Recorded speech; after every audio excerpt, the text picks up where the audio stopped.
të marrin certifikatën halal, me çka do të bëhen konkurrente në tregjet botërore.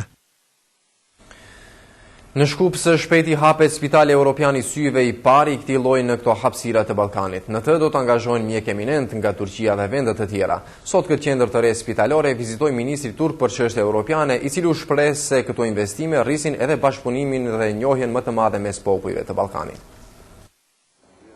Janë bërë të gjitha përgatitjet e fundit për hapjen solemne të spitalit të parë të specializuar për sëmundjet e syve në Shkup. Në të do të kryhen të gjitha operacionet për të cilat qytetarët e Maqedonisë deri më tash ishin të detyruar të udhëtonin jashtë vendit. Vetëm disa ditë para fillimit me punë, spitalin e vizitoi edhe ministri turk për çështje europiane Egneme Bagish, sipas të cilit ky spital i specializuar do të jetë edhe një urë lidhëse për të gjithë popujt në Ballkan dhe më gjërë. Coğrafyanın insanları Türkler, Makedonlar. Deri sot, e gjithë kjo sipërfaqe gjeografike në të cilën bashkë kanë jetuar si maqedonasit, shqiptarët, turqit, bosnjakët, kroatët e serbët, janë parë mes vete me fotografinë e shpirtit. Mirë po, me ndihmën e mjekëve tanë, ata sot e tutje do të mund të shihen mes vete dhe të jenë më afër njërit me tjetrin, përmes syve të tanishëm.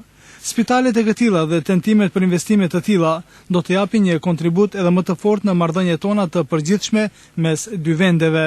Mjeku Faruk Semiz është pjesë e ekipit profesional. Ai tha se për fillim personeli mjekësor dhe jo mjekësor do të përfshijë 40 të punësuar, që numri i tyre të zgjerohet në të ardhmen.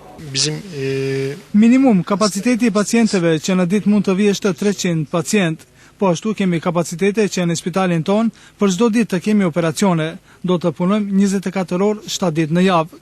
Pacientët të cilët do të vinë qoftë nga Tetova, Gostivari apo Ohri, në mënyrë sa më të shpejtë do të caktojmë diagnozën e tyre dhe do t'i shërojmë sa më shpejt.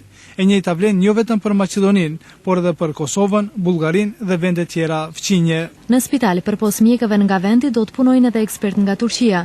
Mjeku Semiz gjithashtu bëri të ditur se me fillimin me punë të spitalit do të nisë edhe bashkëpunimi me fondin shëndetësor.